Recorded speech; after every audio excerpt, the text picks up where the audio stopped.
Assalamualaikum warahmatullahi wabarakatuh. Apa kabar Anda sahabat iDream? Kembali hari ini saya Rudi Saputra menemani Anda. Kita di program Inspirasi Keluarga untuk edisi iDream Motivation. Seperti biasa untuk edisi iDream Motivation saya ditemani oleh Dr. Arif Munandar. Beliau ini adalah pimpinan dan juga pembina atau founder dari Rumah Peradaban Shift Community, Shift People, dan juga Safa Community sahabat iDream. Hari ini tema kita akan menarik membahas terkait dengan pemimpin milenial. Nah sahabat iDream, tanpa kita pungkiri di tahun 2045 mendatang Indonesia akan memasuki namanya bonus demografi, di mana pemimpin atau anak-anak muda generasi muda akan lebih banyak dari generasi-generasi sebelumnya nih sahabat iDream.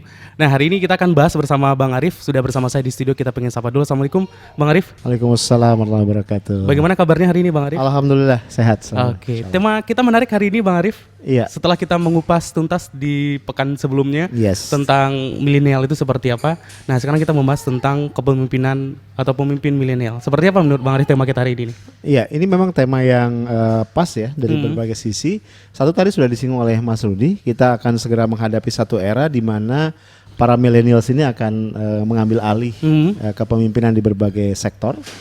Mereka sudah sangat dominan, bahkan data di Amerika Serikat menggambarkan di 2030 75% dari tenaga kerja karyawan itu akan didominasi millennials di all levels gitu ya. Dan kalau kita lihat di berbagai perusahaan di Indonesia juga para millennials ini sudah mulai menduduki jabatan-jabatan manajerial. Nah pada sisi yang lain juga menarik karena kita sedang memasuki tahun-tahun politik nih Mas, gitu ya. Tahun-tahun politik dan ke depan peran milenial dalam dunia politik Indonesia juga saya pikir akan semakin dominan. Jadi kalau kita bicara pemimpin millennials atau kepemimpinan milenial, saya pikir ini adalah tema yang sangat cocok buat kondisi bangsa kita saat ini. Oke, baik sahabat iDream. Dan pastinya nanti kita akan bahas lebih jauh lagi seperti apa sih karakter pemimpin milenial ini dan bagaimana kalau mungkin untuk Anda sahabat iDream generasi milenial yang pengen terjun menjadi seorang pemimpin seperti apa, nanti kita akan bahas bersama Bang Arif. Dan saya tunggu juga untuk Anda yang ingin bergabung, silakan di 0217885300 atau bisa gunakan WhatsApp di 082297891044. Kita akan kembali untuk Anda saat lagi di Inspirasi Keluarga untuk edisi iDream Motivation. Menjadi pemimpin, mungkin setiap kita juga adalah pemimpin yang pasti nanti juga akan diminta pertanggungjawabannya. Tidak tertutup kemungkinan semua orang berhak untuk menjadi pemimpin, termasuk generasi muda atau generasi milenial. Mungkin banyak paradigma yang berpikir generasi milenial generasi yang malas, yang over PD, tapi juga mereka adalah orang-orang yang kreatif yang bisa saja mengisi pucuk kepemimpinan itu sendiri. Nah, menurut Bang Arif sendiri dengan stereotype tentang milenial, orang yang berpikir tentang milenial, ini generasi yang instan, generasi yang super PD, kemudian juga generasi-generasi yang mungkin banyak orang berpikir negatif terhadap milenial. Tapi bagaimana menurut Bang Arif milenial ini menjadi pemimpin, Bang Arif? Ini perlu kita tempatkan secara proporsional ya. Saya pikir setiap generasi punya pro cons ya, punya plus minus. Tadi memang millennials punya beberapa kondisi yang oleh generasi sebelumnya ya itu dianggap tidak terlalu positif dan saya pikir wajar ya karena setiap generasi kan punya gambaran umum ya dan mereka biasa menimbang orang lain generasi yang berbeda itu dengan indikator-indikator mereka sendiri ya. Jadi kalau misalnya tadi ada cap gitu ya generasi milenial dianggap berpikirnya instan itu mungkin karena di masa generasi sebelumnya orang butuh lebih waktu lebih lama lah untuk mempelajari sesuatu, untuk mencapai jenjang manajerial tertentu gitu ya. Sementara sekarang enggak. Contoh yang paling sederhana aja dulu, misalnya dulu kuliah S1 itu kita 163 SKS misalnya ya. 5 tahun itu udah normal. Ya jarang banget orang bisa lulus 4,5 apalagi 4 tahun. 6-7 tahun itu biasa gitu ya. Sekarang dengan jumlah SKS 144 ya di berbagai perguruan tinggi bahkan selalu ada format semester pendek gitu ya. Itu orang lulus 3,5 tahun bahkan 3 tahun itu hal yang biasa gitu ya. Belum lagi dengan dunia digital sekarang itu para millennials bisa banyak belajar hal-hal baru, mengaksesnya dengan sangat-sangat cepat gitu ya. Itu yang mungkin tidak ada pada generasi saya. Nah, ini memang dampaknya milenial terbiasa cepat akhirnya. Belum lagi segala yang instan tuh sekarang ada gitu ya. Mau pesan makanan gitu kan, ada platform yang instan, sangat cepat gitu-gitu ya. Nah, cuma memang ketika ini dikontekskan dengan kepemimpinan, ini menjadi sebuah challenge tersendiri. Artinya begini, seringkali para milenial ini dinilai tidak selalu sabar untuk mencapai jenjang kepemimpinan tertentu. Oke. Menurut saya sih sebenarnya ini nggak semuanya begitu ya. Mungkin pada sebagian milenial iya demikian. Tapi lebih baik kita cari sebabnya. Kenapa mereka tidak terlalu sabar? Menurut saya karena memang gini, akses informasi itu luas banget, Mas. Mereka dengan gampang bisa punya informasi tentang macam-macam. Dan mereka sekarang punya banyak idola baru loh. Iya. Ya. Sekarang kita tanya milenial, idolanya siapa? Itu orang-orang yang dulu nggak ada. Jack Ma misalnya, ya. Nah, saya kadang-kadang ngobrol sama milenial, saya cerita gini, oke, kamu boleh kagum sama Jack Ma, tapi salah banget kalau kamu tuh cuma ngelihat Jack Ma hari ini. Jack Ma yang sudah sukses gitu ya, punya Alibaba Group yang miliaran dolar gitu kan, tapi kamu nggak lihat prosesnya ke sana. Jadi menurut saya para milenial ini tinggal diajak berpikir proses, Mas. Gitu. Ini yang mungkin agak kurang di antara mereka. Pengetahuan cukup, mereka punya knowledge yang luar biasa. Tinggal mereka diajak berpikir bahwa hidup itu adalah proses. Dan saya pikir kalau ini mereka bisa lewati, mereka akan bisa punya potensi menjadi leader yang luar biasa. Oke. Gitu. Nah, jika generasi milenial ini terjun menjadi seorang pemimpin, apakah ini juga akan menjadi hal positif atau justru nanti bakal banyak-banyak tantangan nih Bang Arif nantinya? Iya.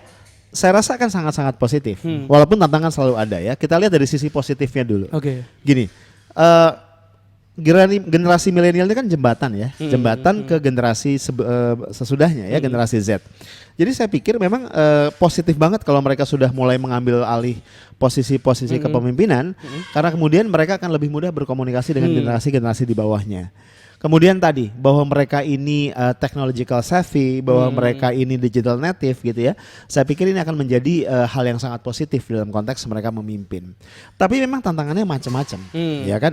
Satu, mampu nggak mereka meyakinkan generasi sebelumnya bahwa mereka memang sudah saatnya dan mereka sudah punya kapabilitas untuk menjadi generasi pengganti. Gitu. Itu satu. Karena meyakinkan generasi X misalnya itu nggak mudah. Karena generasi X ini akan selalu menggunakan tadi indikator-indikator yang khas generasi mereka. Contoh gini misalnya ya, katakanlah ada satu manajemen gitu ya, managers gitu ya, atau directors gitu. Dia mau ngangkat millennials jadi manajer, dia mikir. Karena dilihat gini Mas, di level anak buah, ini kan ada juga para senior kan. Iya. Ini para director ini mikir nih, ini kalau anak milenial jadi manajer, dia bisa nggak handle orang-orang yang lebih tua dan lebih senior dari dia. Gitu. Ini menjadi persoalan tersendiri nih kalau dalam konteks bisnis. Dan memang dalam faktanya ada banyak masalah di situ. Gitu ya. Para senior ini seringkali memandang lu menang sekolah doang. Ilmu sekolahan gitu kan. Tapi lu nggak punya pengalaman yang cukup gitu ya. Nah, jadi challenge-nya di situ. Mampu nggak milenial ini membuktikan bahwa mereka memang sudah saatnya memimpin. Dan mampu atau enggak ini nggak bisa pakai verbal Mas. Oh saya mampu gitu ya, nggak bisa. Mereka harus membuktikan itu. Nah, challenge yang lain begini. Milenial ini kan seringkali dia overwhelmed dengan informasi, gitu ya. Tapi dia minim pengalaman. Nah, maksud saya begini, mampu nggak para milenial memilah mana dari informasi, mana dari knowledge itu yang applicable buat menghadapi challenge yang ada, gitu. Nah, yang ketiga, ini menurut saya challenge terbesar buat para milenial. Milenial ini harus belajar sabar. Harus belajar menikmati proses, harus belajar tidak selalu instan, harus belajar untuk menerima kondisi yang mungkin tidak selalu sesuai dengan ekspektasi atau gambaran ideal mereka. Karena tadi saya katakan milenial ini banyak baca, banyak mengakses informasi, jadi sering mereka punya lukisan ideal di kepalanya. Perusahaan tuh mestinya begini, gitu kan, organisasi harusnya kayak begini. Padahal mereka kadang-kadang lupa bahwa fakta di lapangan itu seringkali jauh dari kondisi ideal yang mereka harapkan.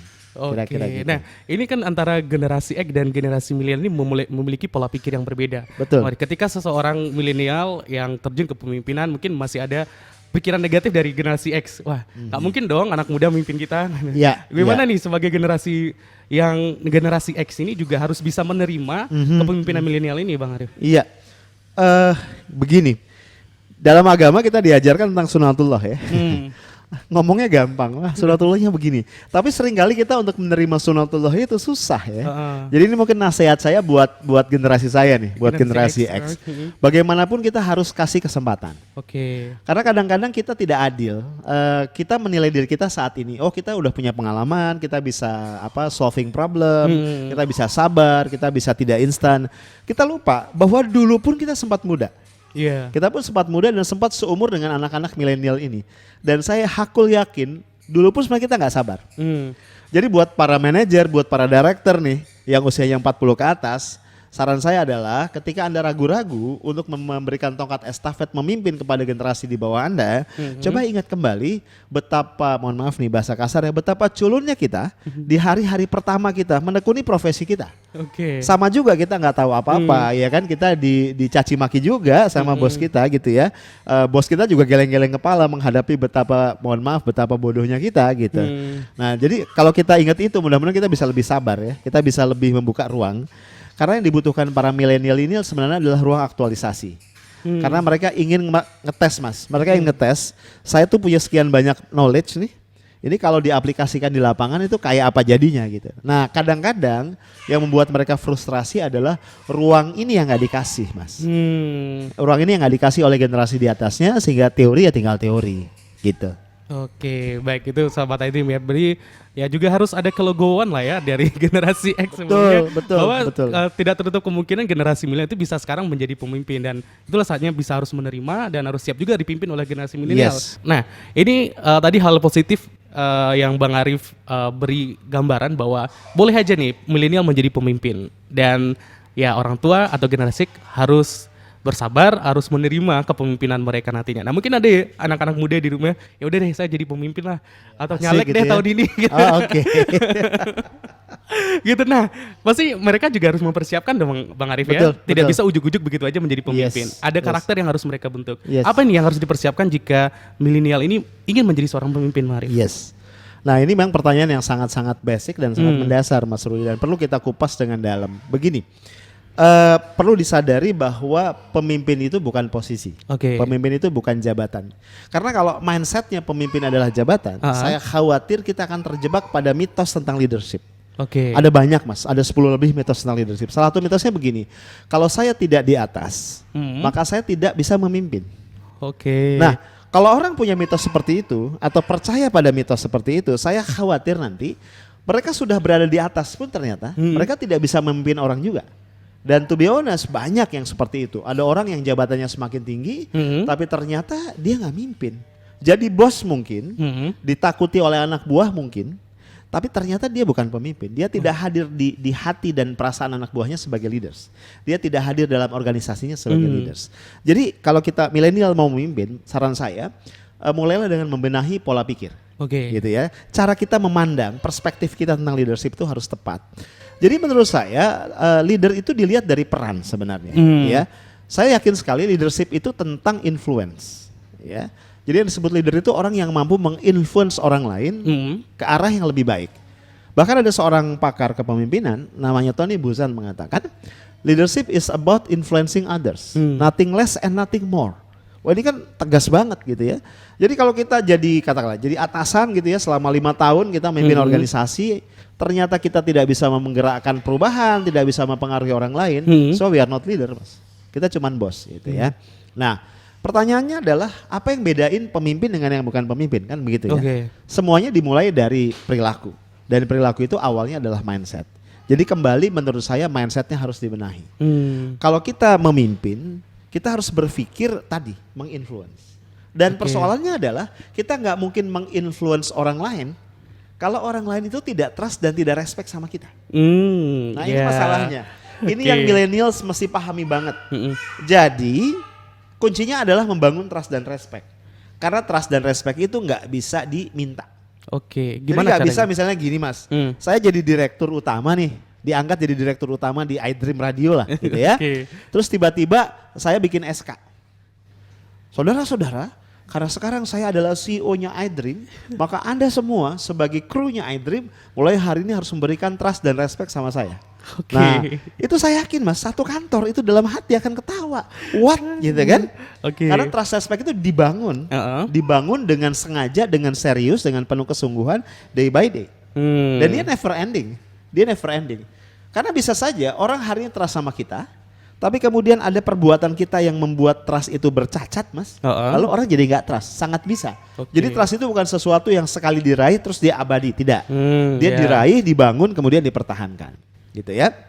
Nah, ada konsep menarik tentang level kepemimpinan, ya. Ini dari John Maxwell. Dia mengatakan leadership itu levelnya ada 5 katanya. Oke. Nah ini mungkin milenial perlu tahu nih, sehingga dia bisa mengukur diri, gitu ya. Level yang paling bawah adalah pemimpin yang diikuti, ditaati oleh followernya itu semata-mata karena they have to. Mereka nggak punya pilihan lain. Dengan kata lain karena otoritas. Since Kekuasaan saya ya. direktur, since saya manajer dan dia karena Anda direktur dan saya anak buah, mau nggak mau saya mesti nurut sama Anda. Karena job desk-nya aja. Ya, karena job desk atau ya udah saya nggak berdaya. Oke. Gitu. Nah, orang yang ada pada level ini itu biasanya ditakuti, bukan disegani. Nah, ini kan kadang-kadang beda tipis ya, Mas, antara ditakuti dengan disegani, gitu kan? Iya. Yang the true leader itu disegani, bukan ditakuti. Cirinya ditakuti apa? Gampang banget.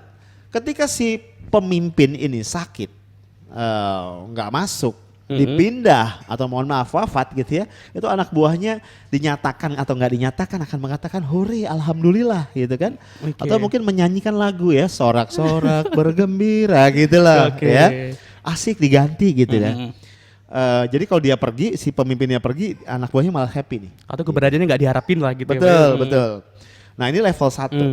Nah level 2 agak mendingan sedikit. People follow because they want to. Artinya ini pemimpin yang disukai, nice leader. Mungkin karena tutur katanya baik, mungkin karena dia ramah, mungkin dia karena suka traktir, Iya. mungkin karena apa? Menyenangkan, suka bergurau, suka bercanda, ya kan? Nah, pemimpin-pemimpin begini ini menarik, Mas. Di permukaan kelihatannya dia good leader.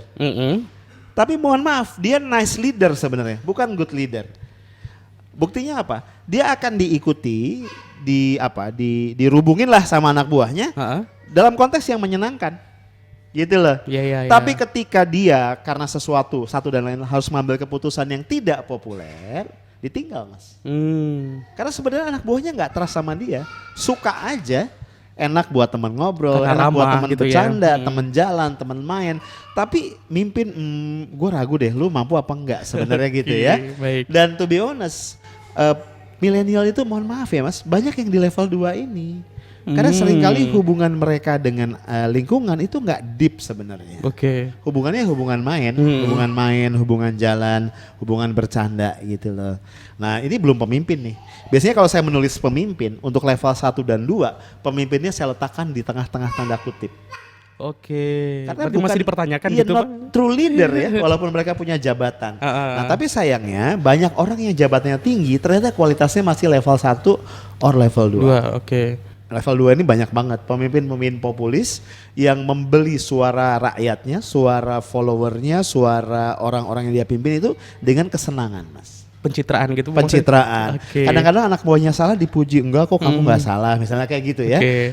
Dia nggak akan berani mengkritik, dia tidak akan berani mengatakan itu salah, dia tidak akan berani melarang, dia tidak akan berani mengambil kebijakan-kebijakan yang tidak populis, gitu ya. Nah, korbannya siapa? Nanti korbannya organisasi. Karena yang namanya kebijakan yang populis itu pasti ada cost, pasti mahal, iya kan?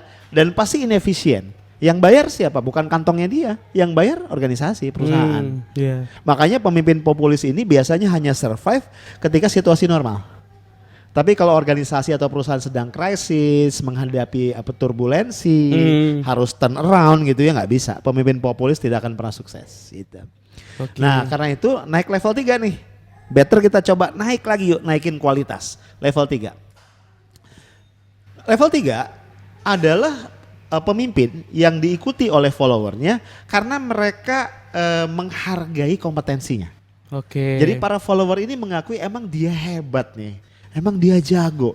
Tiap gua nanya, tiap saya menghadapi masalah, saya datang sama dia minta saran, pemimpin saya bisa kasih solusi. Gitu. Nah, ini berarti pemimpin yang sudah mulai menunjukkan kelas dan kualitasnya.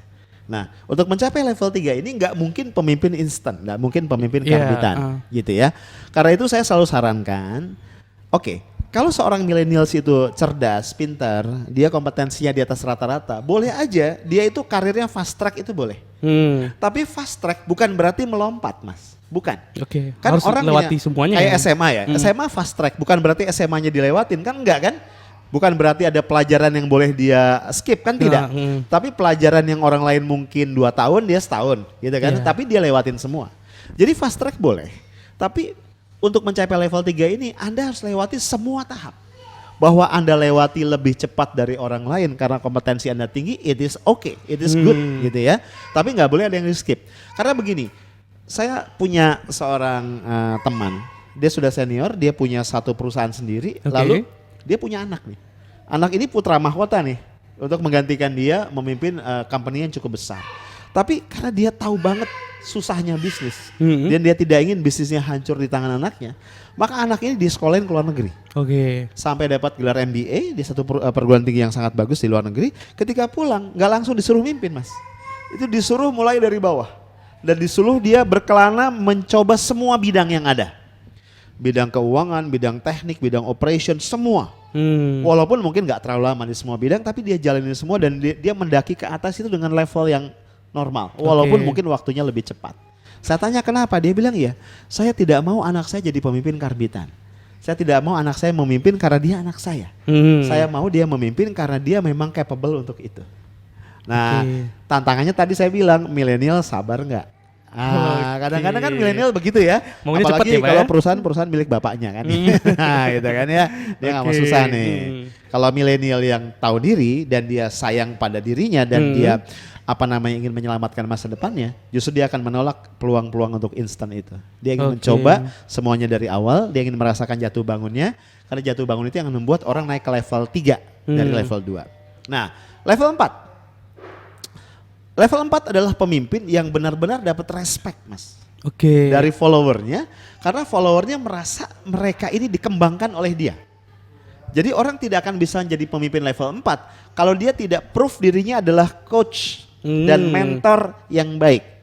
Gitu. Jadi kemampuan coaching dan mentoring itu menjadi absolut, menjadi penting di sini, tidak terbantahkan. Jadi banyak orang pinter, kan orang level 3 ini kompeten ya. Pemimpin level 3 tadi kompetensinya tinggi, dia jago, dia pinter menguasai bidangnya. Tapi seringkali hambatan dia naik ke level 4 adalah dia tidak pernah mampu mencetak atau menghasilkan kader. Karena dia tidak mendrive dirinya untuk menjadi coach dan mentor.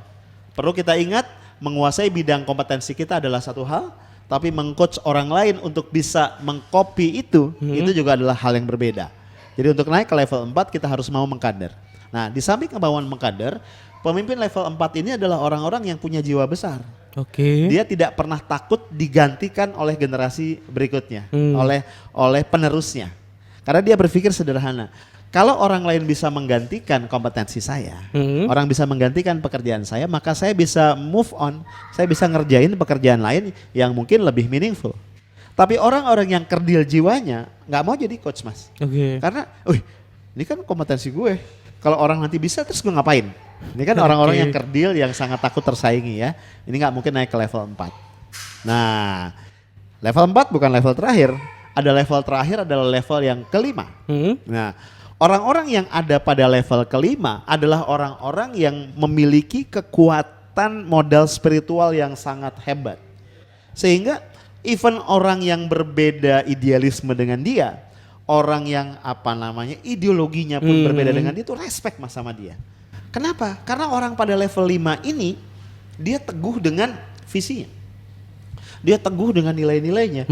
Dia buktikan walaupun dia sendirian, walaupun dia minoritas, kalau dia yakin pada sebuah kebenaran, dia akan bela itu habis-habisan tanpa takut risiko apapun. Nah, ini orang yang kalau kata John Maxwell memimpin karena personhood, karena strong personality yang bikin musuh pun takjub dan kagum sama dia.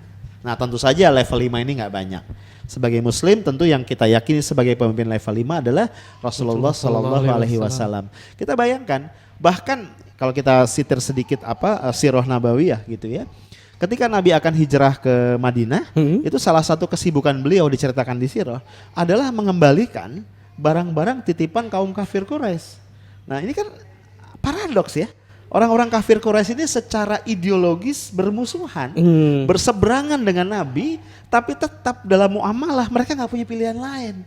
Ini orang ini al-amin terpercaya. Jadi kalau saya berbisnis keluar kota, kemudian ada harta berharga di rumah saya, lebih aman saya titipkan kepada Muhammad gitu loh. Walaupun dia ideologinya berseberangan. Ini kan unik. Kalau hari ini kebalikan Mas. Seringkali ada orang secara ideologi nggak berseberangan sama kita. Tapi kita sebel sama dia gitu kan, karena kelakuannya, karena dia nggak punya etika dan lain-lain. Ini bukan pemimpin level 5. Jadi buat para millennials, leadership is a journey. Ada level 5 yang menantang di depan sana. Jangan buru-buru puas dan mengatakan I'm a leader. No. Ya, challenge-nya masih terlalu banyak. Gitu Mas Rudi. Mungkin satu hal yang miris, mungkin saya mendengar kalau milenial menjadi pemimpin masih berada di level 2 Bang Arif. Iya, masih berada di level 2 dan masih jauh ke level 5 untuk bisa benar-benar the real leadernya itu di level 5 ini. Tapi bisakah generasi milenial dengan kondisi saat ini dengan persaingan yang juga begitu besar bisa mencapai level 5 ini? Sangat bisa Mas. Kalau mindsetnya benar. Jadi kalau kita lihat apa sih beda level 1 dan 2 di satu pihak dengan level 3 sampai 5 di pihak yang lain. Kita lihat level 1 dan 2 ini modalnya eksternal. Betul nggak? Iya kan? Level 1 modalnya authority. Authority kan SK kan? Iya. Pokoknya kalau saya dapat SK jadi manajer, anak buah pasti taat dong sama saya kan gitu kan? Modalnya dari luar. Level 2 apa? Level 2 tadi kemampuan saya memberikan hal-hal yang populis. Selama saya punya dana, saya punya otoritas, saya gampang dong nyenengin orang lain kan gitu kan. Nah, tapi level 3, level 4, level 5 ini modalnya very internal. Sangat-sangat internal gitu kan, ada di dalam. Level 3 kompetensi. Level 4 kemampuan coaching mentoring. Level 5 personhood, vision, ya kan, modal spiritual, semuanya internal. Nah, jadi kalau seorang milenial ingin mencapai pemimpin level 3, level 4, level 5 bisa nggak? Bisa. Caranya? Kalau dia fokus untuk mengembangkan kapasitas dirinya dan dia tidak banyak menyalahkan lingkungan. Karena seringkali ya ini mohon maaf milenial ini karena ya masalah pola asuh dan lain-lain. Ya, contoh gini, milenial kan pernah kecil. Iya. Umur 2 tahun dia belajar bukan 1 tahun setengah dia lagi belajar jalan masih tertatih-tatih. Lantai licin nih. Lantai licin dia kepleset Mas. Jatuh, nangis kan, sama orang tuanya digendong di pangku. Udah nah jangan nangis nih lantainya nakal gitu kan. Orang tua di luar sadar dalam pengasuhan kadang-kadang mengajarkan pada anak 2 hal. 1, cara berpikir yang tidak logis, mana ada lantai nakal, ya kan. Yang kedua, menyalahkan pihak lain. Ya kan anaknya tidak dibilang begini, tuh nak makanya lain kali kamu jalan hati-hati. Harusnya kan begitu kan. Jadi seorang milenial kalau dia mau naik ke level 3, level 4, level 5, dia harus meletakkan tanggung jawab pada dirinya sendiri. Dia tidak boleh punya external locus of control. External locus of control itu semacam keyakinan bahwa saya begini nih karena sesuatu di luar diri saya. Itulah. Tapi dia harus punya internal locus of control. Karena tadi saya katakan level 3, 4, 5 ini faktor driving force-nya ada di dalam, bukan di luar. Butuh waktu lama nggak sih Bang Arif untuk bisa capai ke level 5? Atau bisa dengan cepat juga? Bisa dengan cepat. Kan generasi muda butuhnya yang cepat nih Bang. Bisa dengan cepat dengan catatan. Begini, ini pengalaman ya, saya nggak pakai teori. Jadi kalau ditanya berapa lama agak susah, bervariasi. Tapi begini, semakin challenging lingkungan di mana seorang milenial berada dan mengembangkan diri, akan semakin cepat. Insya Allah dia mengalami proses itu. Asal dia nggak lari Mas. Karena ada juga milenial, mohon maaf yang cemen ya. Jadi ketika dia menghadapi challenge, itu dia bukan hadapi gitu loh. Bukan dia berjibaku untuk mengatasi itu, tapi dia menghindar dan mencari lingkungan yang lebih mudah. Contoh nih, saya pernah diminta memberikan training dan coaching untuk para new recruits ya di sebuah bank swasta. Keluhan dari orang-orang HR adalah, ini anak-anak ini MT, direkrut dengan fast track, ketika penempatan ada formulir. Itu 70% dari mereka mengisi, jadi kan mereka dikasih pilihan, dikasih kebebasan mengajukan, walaupun belum tentu diterima, mengajukan lokasi penempatan. Ternyata 70-80% itu mengajukan lokasi penempatan dari kota asal. Dekat rumah. Jadi dekat rumah gitu kan. Padahal waduh ini kan Anda ini mau berkembang apa enggak gitu. Saya kasih reason begini sama mereka. Katakanlah saya baru lulus, saya fresh graduate, saya anak Depok atau saya anak Jakarta, saya ditempatkan di Jakarta. Kalau kita anak baru itu kan harus mau berjibaku kan, harus Iya. mau habis-habisan weekend masuk deh gitu kan ya, sampai tengah malam deh. Tapi kalau saya orang Jakarta, di Jakarta juga, kebayang nggak sih Sabtu ini saya diminta lembur, tapi saya bilang nggak bisa karena ibu saya minta diantar arisan. Oke. Sabtu depan tante saya nyunatin anaknya. Sabtu depan lagi tetangga saya ngapain. Oke. Itu full mas pasti. Saya akan banyak ke distract sama persoalan-persoalan keluarga Pribadi, besar. oke, ya. ya. Family dan macam-macam teman dan segala. Tapi kalau saya ditempatkan di kota yang jauh dari tempat tinggal saya dan saya katakan baru pulang 3 bulan sekali. Di awal-awal karir it will be very good mas. Karena saya akan fokus sekali. Iya, iya. Bos saya minta apapun akan saya kerjain. Karena saya nggak punya kerjaan lain kan. Tidak ada Saya yang akan- mempengaruhi Saya ya, Mang? fokus ke situ. Kemudian juga bahkan saya akan cari tantangan-tantangan baru gitu lah. Ini yang perlu saya garis bawahi. Jadi kalau mau cepat bisa nggak? Bisa. Carilah lingkungan yang penuh dengan challenges. Jangan Oke. mau dikasih lingkungan yang enak. Oke. Ya kan? Percayalah yang enak itu melenakan. Oh, Nah, gitu, Mas Itu buat generasi milenial ya. Jadi ayolah hadapilah challenging yang ada di depan Anda. Jangan hanya senang di zona nyaman, tapi harus keluar dari zona nyaman Betul, tersebut betul. agar bisa nih di posisi kelima tadi ya, di level leader yang sebenarnya. Nah, Baris tadi kan ada beberapa level nih yang cukup menarik bagi saya. Ada 1, 2, 3 sampai level 5 yang benar-benar the real seorang leader atau pemimpin nih. Nah, tadi posisinya milenial ini ada di posisi kedua. Ya, kebanyakan milenial untuk kepemimpinan itu berada di posisi kedua. Apakah ini sudah cukup Bang Ari kalau dilihat dari kepemimpinan ini di posisi itu apa ya, atau mungkin ada masyarakat ada yang sekarang terjun ke dunia politik kemudian juga mencoba menjadi anggota legislatif atau kepemimpinan di daerah generasi milenial, apakah di posisi kedua ini sudah cukup atau masyarakat ya udah dipilih deh karena memang udah kepemimpinannya ada nih Bang Arif. Gini Mas Rudi, cukup atau tidak sebenarnya sangat tergantung pada apa yang dia mau buat gitu ya, dan juga sangat tergantung pada situasi. Maksud saya begini, kalau sekedar pengen jadi bos atau pengen sekedar jadi anggota dewan cukup saja. Oke. Bahkan level 1 pun nggak masalah gitu ya. Dia kepilih jadi anggota dewan, dia terpilih jadi bupati, ya selesai kan begitu. Tapi kalau dia ingin menggerakkan perubahan, dia ingin menggerakkan proses transformasi, apalagi situasi eksternalnya tidak kondusif, misalnya sedang krisis dan lain-lain, jelas level 1 atau level 2 ini jauh banget dari cukup. Kenapa? Karena kalau kita menggerakkan perubahan itu kan, coba kita lihat berubah. Berubah itu artinya kita mengajak orang lain untuk keluar dari zona nyaman. Oke. Mengajak orang lain untuk melakukan hal-hal yang sebelumnya mereka tidak suka. Oke. Mengajak orang lain untuk melakukan hal-hal yang dalam kondisi normal mereka nggak mau lakukan itu. That's change kan. Itu perubahan. Artinya untuk itu orang yang nyuruh ini atau orang yang ngajak ini harus benar-benar orang yang dipercaya. Gitu kan. Tadi level 1 dan level 2 ini yang minus apa? Trust dan respect. Para follower, orang di bawah ini belum percaya sama kita gitu. Jadi dia tidak akan pernah bisa menggerakkan perubahan. Makanya Mas Rudi jangan heran, cukup banyak, mohon maaf ya, pejabat publik dia menjabat 5 tahun, setelah dia tinggalkan daerahnya nggak ada yang berubah. Sama-sama aja gitu loh. Akhirnya begitu, ganti orang begitu lagi. Kalau saya ditanya sederhana, terlepas dari generasinya, apa generasi X atau milenial yang memimpin, artinya yang memimpin itu paling tinggi level 2. Level 2. Paling tinggi, ya itu tadi. Terbukti 5 tahun mimpin, dia pergi, biasa aja daerahnya gak ada yang berubah. Gitu. Karena kalau yang memimpin itu level 3 atau apalagi 4, apalagi 5, gak usah 5 tahun. Dia 100 hari mimpin saja, di 100 hari pertama itu pasti akan ada lompatan-lompatan yang luar biasa. Karena pemimpin-pemimpin yang benar itu tidak akan tahan kalau tidak melakukan transformasi. Oke. Jadi kalau ditanya cukup enggak, tergantung. Anda benar-benar mau jadi leader atau Anda sekedar mau jadi orang yang sok-sokan jadi leader. Bahasa kasarnya gitu ya. Kalau mau jadi leader nggak cukup. Statusnya doang leader ya. Iya.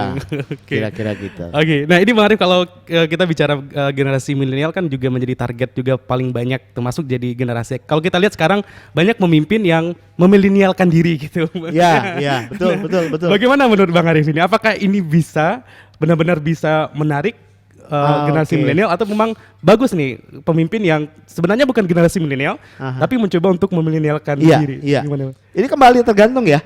Apakah cuman cashing? Oke. Sekedar untuk menarik gitu ya, atau memang si para pemimpin non milenial ini pengen lebih down to earth, sehingga dia bisa membangun kolaborasi yang positif dengan para millennials. Saya sih berharap yang kedua, bukan sekedar casing. Karena kalau sekedar casing sih anak milenial nggak bodoh-bodoh juga mas, ya kan? Ya lu sih cuman Iya. pakai pakaiannya doang gitu ya atau tampilan luar, tapi ketika di dalamnya nggak milenial gitu ya. Jadi saya berharap ini adalah upaya yang sadar untuk membangun komunikasi. Karena bagaimanapun tadi saya sampaikan di awal, kalau kita bicara komposisi penduduk gitu kan ya, ini karena kita akan menikmati bonus demografi tadi, proporsi milenial ini akan semakin banyak ya, akan semakin dominan dan dia ada di posisi-posisi yang strategis. Jadi siapapun yang berada dalam kepemimpinan puncak menurut saya itu harus mampu menjalin komunikasi yang kolaboratif, komunikasi yang positif, interaksi yang produktif dengan para millennials. Jadi sekedar menggunakan atribut milenial menurut saya tidak cukup. Yang harus dilakukan adalah mencoba memahami cara berpikir, cara bersikap, cara bertindak, cara milenial mengambil keputusan, supaya apa? Supaya bisa nyambung, gelombangnya supaya sama. Kira-kira gitu. Kalau Bang Arif lihat dari banyak pemimpin di Indonesia, Bang Arif siapa yang menurut Bang Arif yang apa ya? Bisa dibilang sudah menjadi sosok yang juga pemimpin, bisa dibilang pemimpin milenial atau mungkin juga pemimpin yang tadi berada di top tadi yang benar-benar real leader. Iya. Mungkin kurang etis ya kalau saya harus menyebut nama ya gitu ya. Tapi menurut saya kalau saya lihat secara selintas, kalau di level nasional sampai hari ini saya belum berani mengatakan mengklaim sudah ada katakanlah presiden atau apa gitu ya. Tapi kalau di level daerah, saya melihat cukup banyak Mas alternatifnya.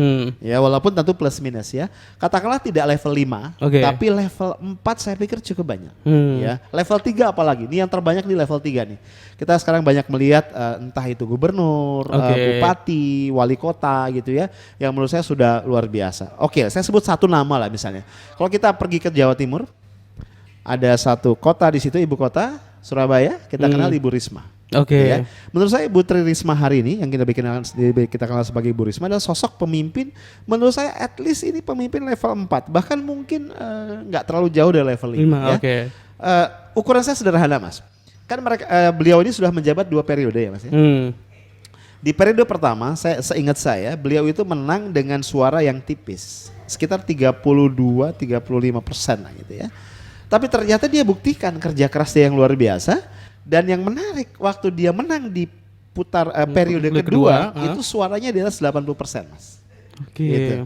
Menurut saya rakyat Surabaya nggak bodoh.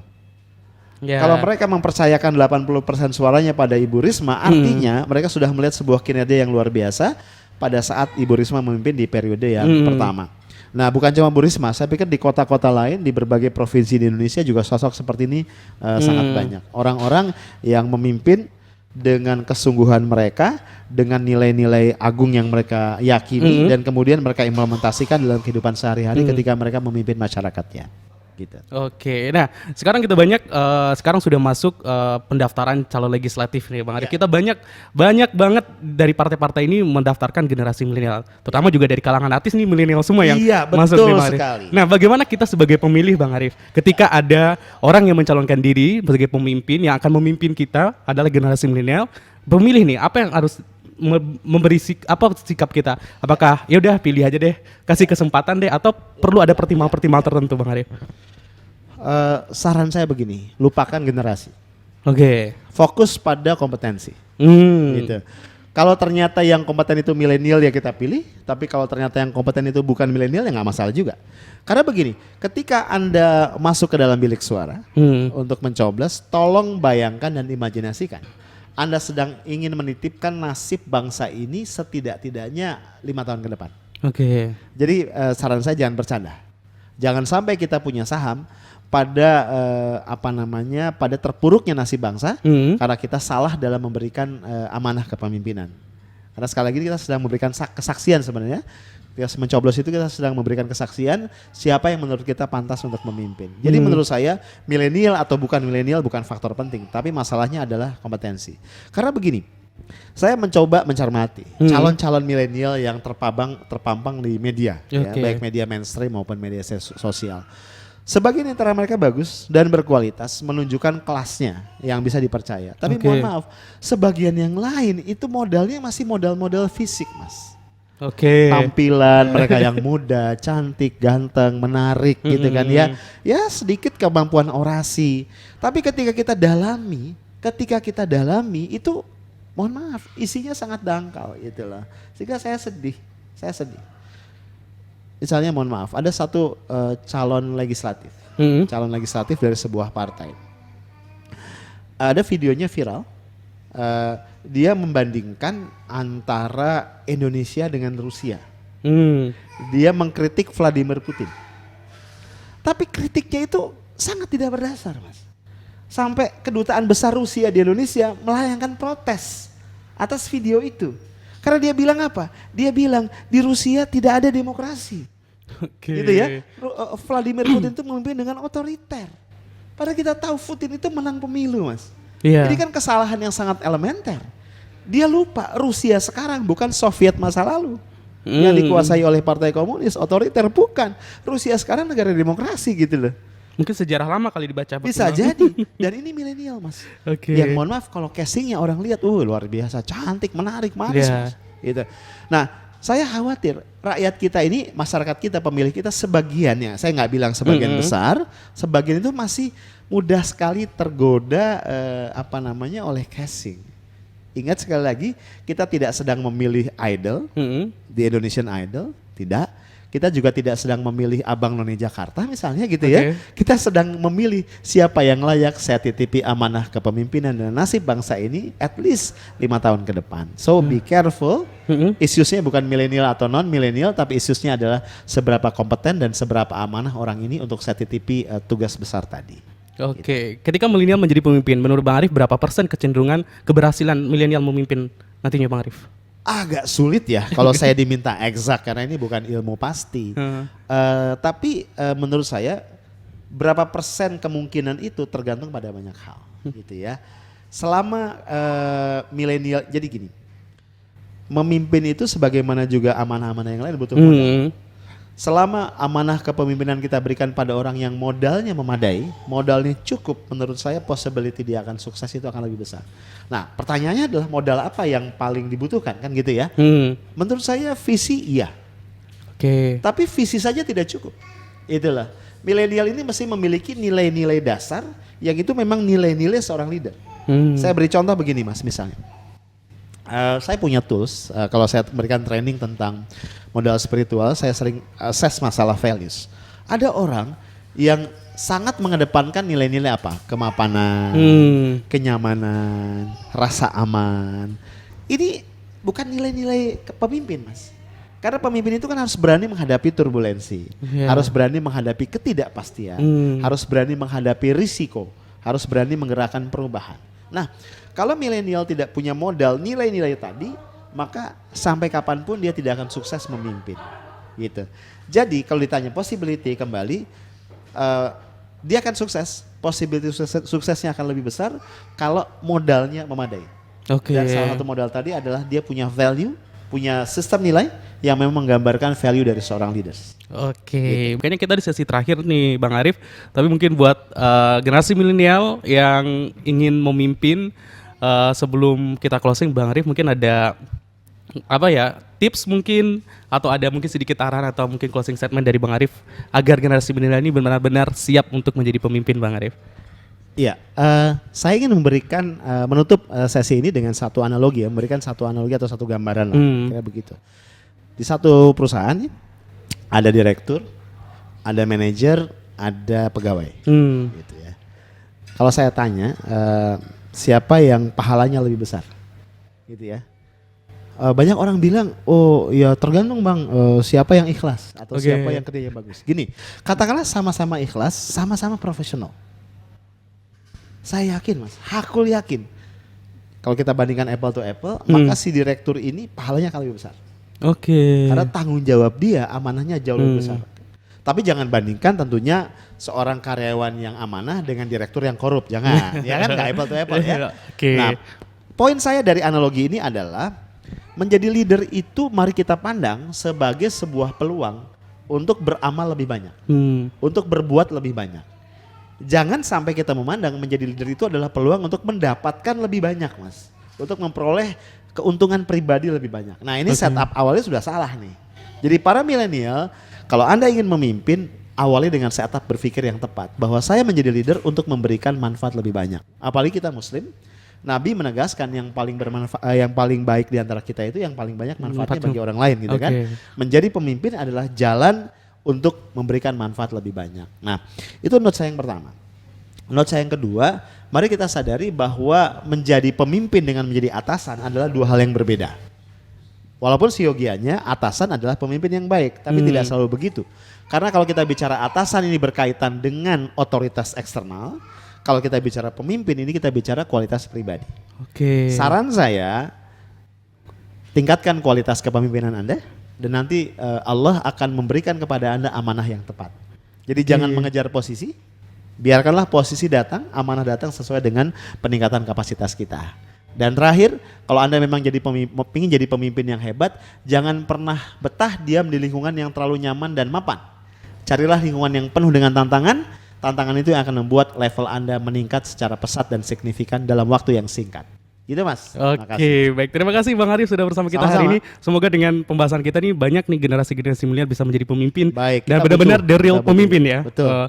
Bang Arif ya, baik. Dan juga terima kasih untuk Anda sahabat iDream yang sudah bersama kita hari ini dan juga buat generasi milenial yang mungkin mempunyai target untuk menjadi pemimpin. Target Anda hari ini semoga bisa bermanfaat tadi tips-tips yang sudah diberikan oleh Bang Arif dan semoga benar-benar generasi milenial ini benar-benar menjadi pemimpin yang real berada di posisi kelima tadi yang disebutkan Bang Arif. Sudah dibagi juga bagaimana tipsnya tadi agar Anda tetap bisa menjadi seorang pemimpin dan untuk generasi Anda atau generasi milenial. Nah pastinya juga buat Anda generasi X, ayolah marilah legowo dan juga harus bersabar dan harus menerima ketika seorang milenial menjadi pemimpin. Itu pembahasan kita hari ini sahabat iDream. Terima kasih untuk Anda yang sudah bersama kami di 1044 AM iDream Radio dan juga mendengarkan live streaming di www.idreamradio.id. Saya Rudi Saputra, mewakili kerabat kerja yang bertugas pamit dari ruang dengar Anda dan mohon maaf jika ada salah kata. Subhanakallahumma wa bihamdika asyhadu an la ilaha illa anta astaghfiruka wa atubu ilaik. Assalamualaikum warahmatullahi wabarakatuh.